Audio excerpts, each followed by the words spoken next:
Hola, buenos días a todos. Hoy vamos a tratar el tema de la organización económica de las sociedades y para ello debemos plantearnos el cómo funcionan los procesos económicos, qué partes integran estos procesos económicos y la economía. Debemos primero ver qué son las actividades económicas y, por tanto, qué entendemos por actividad económica.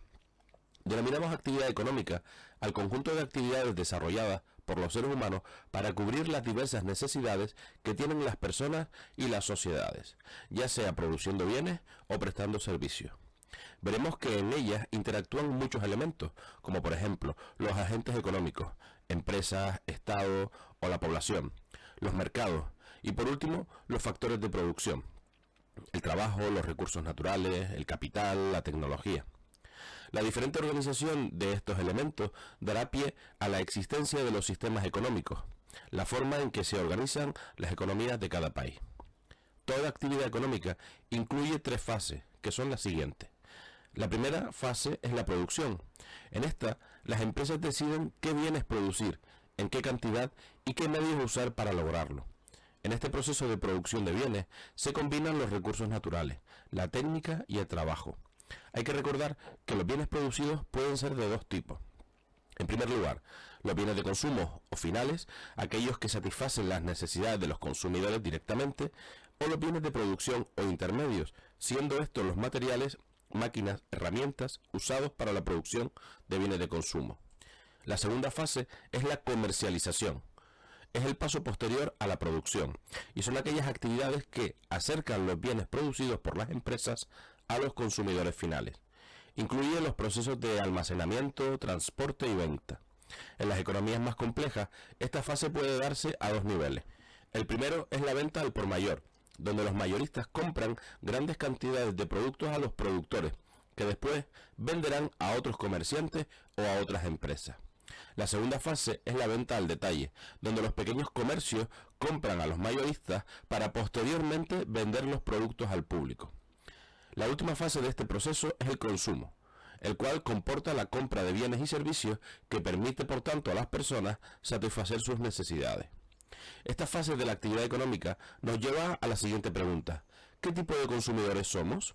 Es evidente que estas actividades económicas tienen como objetivo, lo que ya hemos dicho, satisfacer nuestras necesidades, las cuales podemos dividir en necesidades primarias, aquellas indispensables para poder vivir, como por ejemplo la alimentación, la vivienda, la educación, la salud, la vestimenta, etc.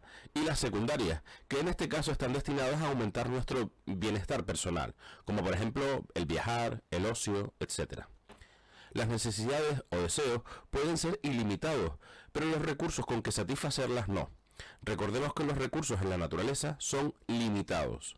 Es por ello que es necesario seleccionar qué producir o qué servicios ofrecer para ser más eficientes.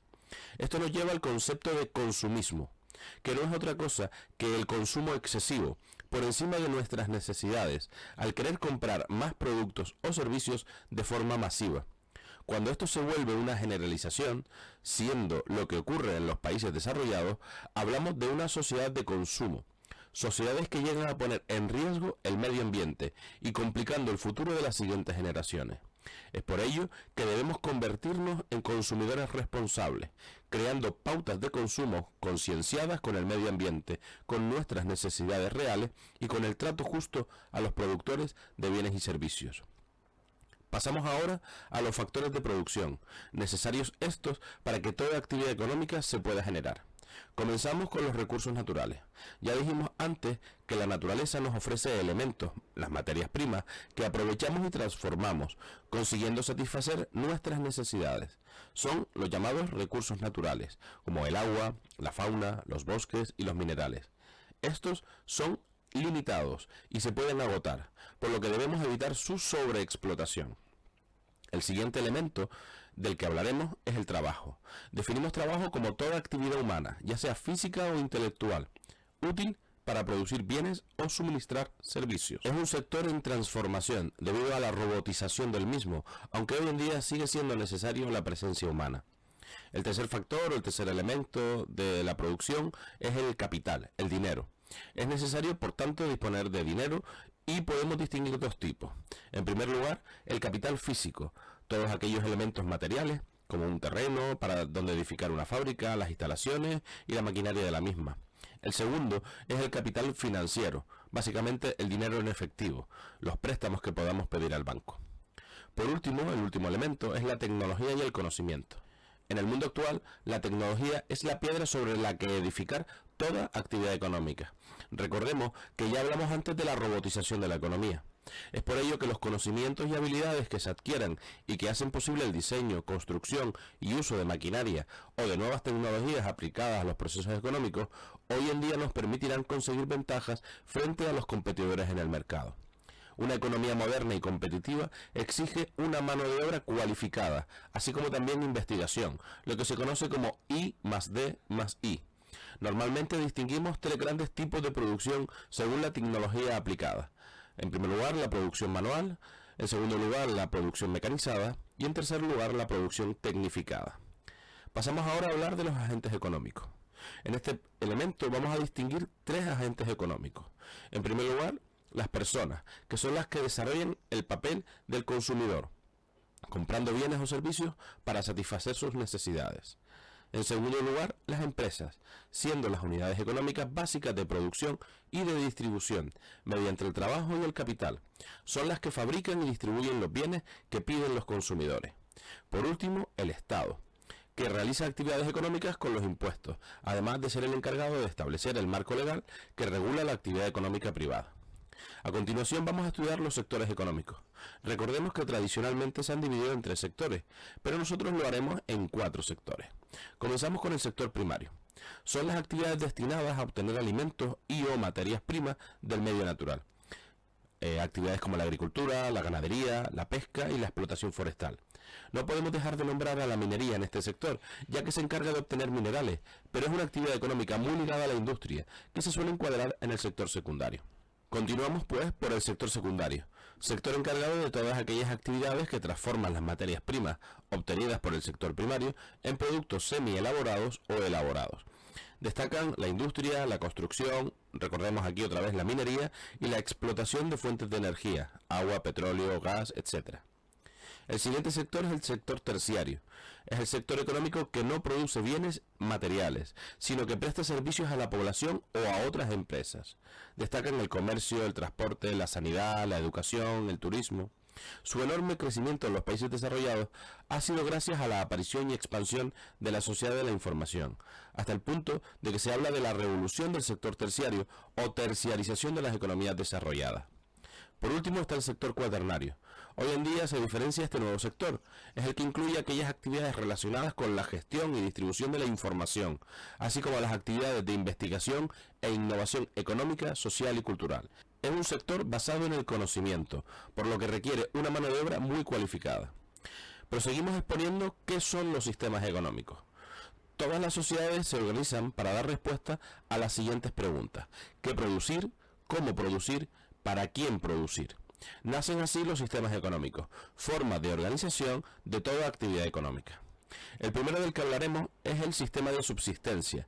En este sistema las personas producen todo lo que necesitan para cubrir sus necesidades básicas. Trabajan la tierra para obtener alimentos, construyen sus casas, etc. Solo lo que les sobra de lo que producen lo venden o intercambian. Este sistema lo encontramos en sociedades con niveles de desarrollo muy escasos. El siguiente sistema es el sistema capitalista, basado en la doctrina económica del liberalismo, que tiene a Adam Smith como uno de sus principales ideólogos.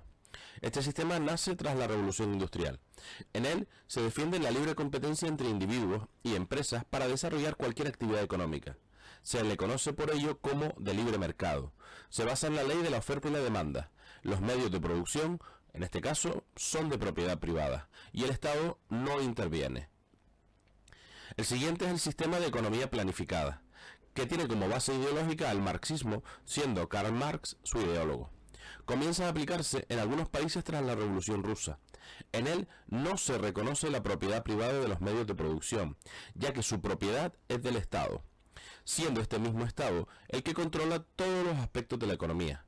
Decide qué producir, en qué cantidad, cuáles son sus precios y cómo se reparten los beneficios. Fue un sistema muy extendido en el mundo. Hoy perdura en algunos países como Corea del Norte, Cuba o China, aunque este último ha iniciado un proceso aperturista hacia el modelo capitalista. Nos toca hablar ahora del sistema mixto, que como dice su nombre, mezclará aspectos de los dos sistemas anteriores, el capitalista y el de economía planificada. En él se permite la propiedad y la iniciativa privada, por lo tanto el libre mercado, pero donde el Estado va a controlar ciertos aspectos de los mercados económicos, pudiendo ser también el que oferte algunos servicios como la educación, la sanidad, la seguridad, las comunicaciones, etc. Por último, planteamos las economías alternativas. Estas tienen en común el rechazo al sistema capitalista, ya que consideran que no responde a las necesidades de la población y fomentan desigualdades entre ellas. Es por ello que se oponen a un modelo único para todas las sociedades y se fundamentan en la solidaridad, el respeto a la naturaleza y el bien común. Pasamos al último punto del tema, los sectores económicos de la Unión Europea y sus retos. El conjunto de estados de la Unión Europea podemos considerarlos como sociedades postindustriales, con un sector primario en retroceso, un sector secundario todavía fuerte, pero lejos del principal sector económico, en este caso el sector terciario, que va a aglutinar a la mayor masa de trabajadores y siendo el que más aporta al PIB comunitario. El primero es el sector primario. Es poco representativo en la economía de la Unión Europea, ya que solo representa el 2% aproximadamente del PIB y ocupa a menos del 5% de la población activa. Destacan los siguientes productos obtenidos en la Unión Europea en este sector. En cuanto a la agricultura, los cereales, hortalizas y frutas. En cuanto a la ganadería, destaca la ganadería porcina y la industria láctea. Y en cuanto a la pesca, vemos que se ha reducido las capturas en libertad en el Atlántico, pero que ha aumentado la acuicultura. Los retos a los que se enfrenta este sector son los siguientes: aumentar la producción y competitividad, estabilizar los mercados, asegurar el nivel de vida de los productores, respetar el medio ambiente, mejorar las condiciones sanitarias y alimentarias de los animales, asegurar precios razonables para consumidores y productores. Pasamos al segundo sector, el sector secundario. Pese al avance del sector terciario, el secundario ha mantenido sus altas tasas de producción y ocupación. Está en torno al 35% del PIB y da trabajo al 25% de la población activa. Los sectores industriales más destacados son la metalurgia y la fabricación de maquinaria, así como la industria alimentaria, la química y la automovilística. Los mayores intercambios se dan entre los países de la Unión Europea, pero también con Estados Unidos, Suiza, Rusia y China. Los retos a los que se enfrentan son varios. En primer lugar, mejorar la competitividad en el mercado global. En segundo lugar, mejorar la innovación y los cambios tecnológicos. En tercer lugar, mejorar la formación profesional. Y por último, mejorar el modelo energético con nuevas fuentes de energía y reducir el consumo de la misma. Por último, vamos al sector terciario. Es el sector más grande y que aporta la mayor parte de la riqueza de la Unión Europea, en torno al 70% del PIB, así como también ocupa al 70% de la población activa. Actividades como el comercio, el transporte, el turismo se han visto favorecidas por la libre circulación de personas, mercancías y capitales en el espacio Schengen. La Unión Europea es el principal exportador de mercancías y servicios del mundo. El transporte genera el 10% del PIB y el turismo el 9% del PIB mundial. Los retos en este sector son los siguientes. En cuanto al transporte, se plantea la mejora y homogeneización de la red de transporte para evitar problemas de congestión, contaminación, seguridad viaria, etc. Y en el sector turístico, los retos son ofrecer nuevos servicios adaptados a los clientes, así como responder al aumento de los países competidores de fuera de la Unión Europea.